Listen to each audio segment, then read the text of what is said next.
Hindi maganda yung ginagawa nila kasi yung ibang journalist nadadamay pa. Pagpapatunay lang na wala silang ethics, parang hindi na sila nag-aaral ng journalism.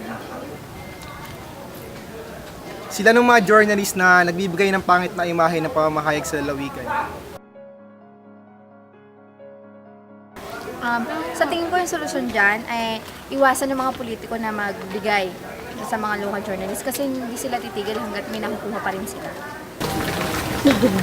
Yung nakikita ko lang solusyon sa pag-orbit is multitasking. Kailangan lahat ng journalist siguro kailangan matuto ng mga ibang paraan, alternatives para ng mga ibang skills sa pagiging media para mas lalo silang marami silang mapagkuha ng pera. Yun lang.